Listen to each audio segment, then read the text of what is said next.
Bismillahirrahmanirrahim. Assalamualaikum warahmatullahi wabarakatuh. Pada kesempatan ini kita akan melanjutkan kembali pelajaran di kelas 8 ini atau pertemuan yang kedua yang merupakan kelanjutan dari materi yang kemarin, yaitu kita lanjutkan dengan interaksi antar negara-negara ASEAN. Jadi maksudnya interaksi di sini adalah menjalin hubungan baik, menjalin hubungan di berbagai macam bidang di antara negara-negara anggota ASEAN. Yang pertama adalah menjalin kerjasama antara dua negara atau lebih untuk mencapai suatu kesepakatan yang saling menguntungkan. Jadi dalam hubungan interaksi ini bisa melalui hubungan antar dua negara atau hubungan antar banyak negara secara regional. Jadi sebenarnya adalah hubungan antar negara-negara adalah hubungan kerjasama secara regional. Maksudnya adalah hubungan internasional dengan banyak negara yang meliputi negara-negara anggota ASEAN atau negara-negara tetangga Indonesia. Nah, apa menjadi faktor pendorong daripada perlunya kita untuk menjalin kerjasama dengan antar negara-negara anggota ASEAN? Faktor pendorongnya adalah diantaranya adalah karena kita memiliki suatu kesamaan dan perbedaan sumber daya alam. Yang keduanya adalah kesamaan dan perbedaan wilayah, kondisi geografis.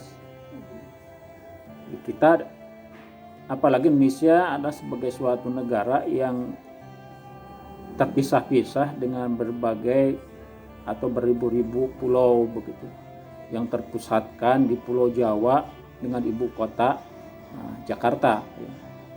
Maksudnya adalah ibu kota negara Jakarta. Nah, ini dengan posisi seperti ini kita perlu untuk menjalin hubungan yang baik dengan negara-negara tetangga, khususnya adalah negara-negara anggota ASEAN. Jadi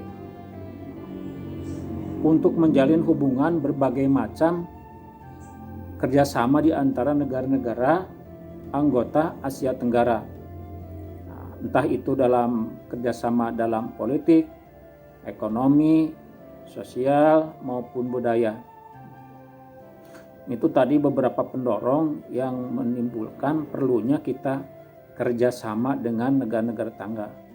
Jadi karena di antara kita, begitu kan, di antara negara anggota ASEAN ini terdapat perbedaan-perbedaan, baik itu sumber daya manusianya maupun sumber daya alamnya.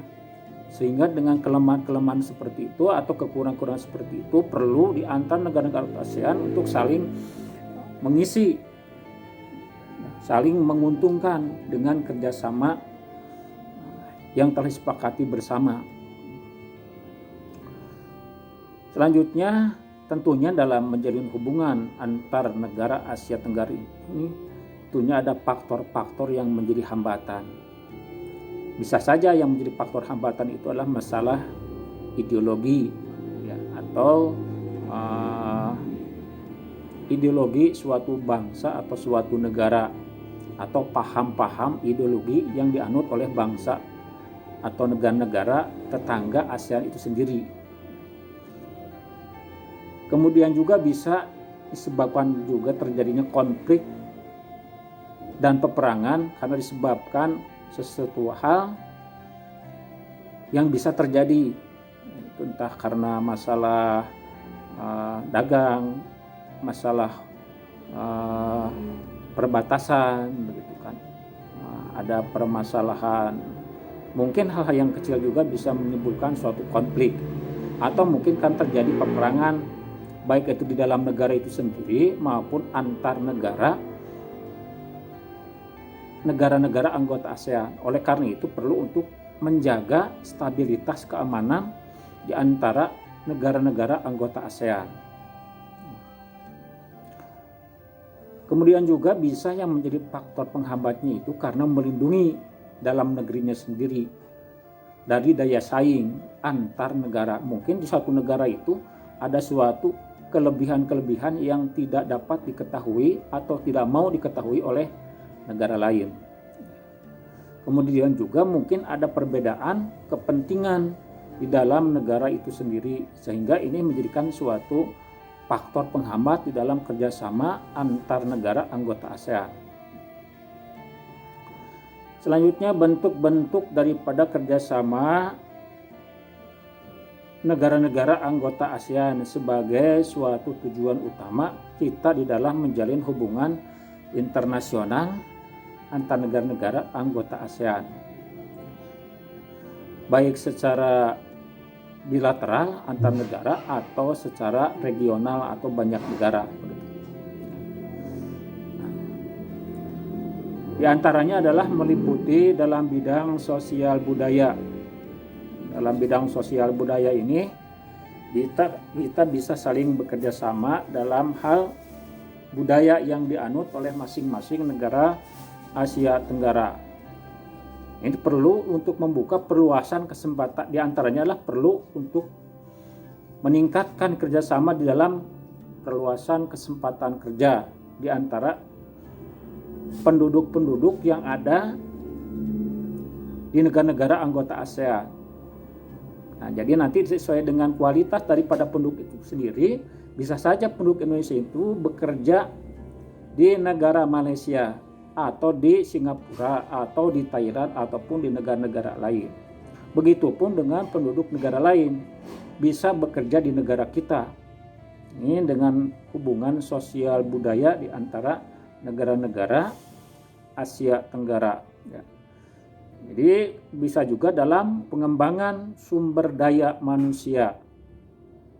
Kemudian juga bisa kerjasama dalam masalah kesehatan, baik itu kerjasama dalam masalah makanan, obat-obatan, dan lain-lain. Kemudian juga bisa pertukaran budaya dalam bidang seni. Kemudian juga bisa bekerja sama dalam pemberantasan teroris. Kemudian juga bekerja sama dalam bidang pesta olahraga. Jadi sebagaimana kita ketahui, kita beberapa tahun kemarin telah menyelenggarakan pesta olahraga Asia Tenggara di antaranya. Kemudian juga kita bekerja sama dalam politik